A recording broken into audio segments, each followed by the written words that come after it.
Yani mesela ben bugün belki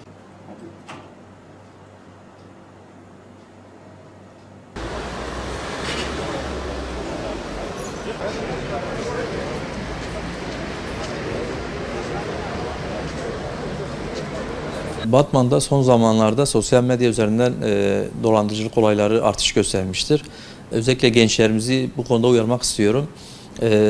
Banka hesaplarını kimseye kullandırmasınlar ve özellikle Instagram'dan gelen bilmedikleri linklere tıklamasınlar. Çünkü bu linkler hesaplarını ele geçiren linkler ve hesapları ele geçirilip hesaptaki arkadaşlarından borç para isteniyor. Bu suretle bir dolandırıcılık yapılıyor. Gençlerimiz buna dikkat etsinler ve özellikle banka hesaplarını kimseye kullandırmasınlar. Maalesef adliyede soruşturma geçiren ve yargılanan bu hususta onlarca gencimiz var. Bu hususta ben gençlerimizi uyarmak istiyorum. Maalesef Instagram üzerinden bir dolandırıcılık furyası var. Bu furya işte sosyal medya hesaplarını ele geçirip insanlardan borç para veya bazı linkleri tıklamak suretiyle hesaplarını boşaltma yani üzerine bir yani dolandırıcılık şebekesi söz konusu. Dolayısıyla gençlerimiz bu konuda uyanık olmalı.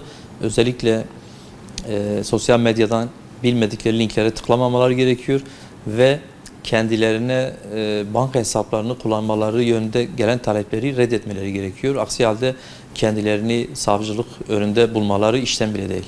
Batman Adliyesi'nde yani hırsızlık ve uyuşturucu suçlarında bir artış söz konusu.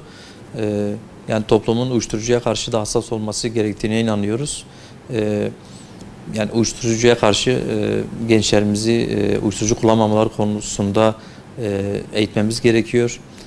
Ve uyuşturucu satıcılarına karşı da uyanık olmamız gerekiyor. Zaten yani savcılık gerekli soruşturmaları başlatıyor ancak maalesef soruşturmayla yani bitmeyebilir bu suçlar. Dolayısıyla toplumun da bu hususta uyanık olması ve gençlerini uyarması gerekiyor.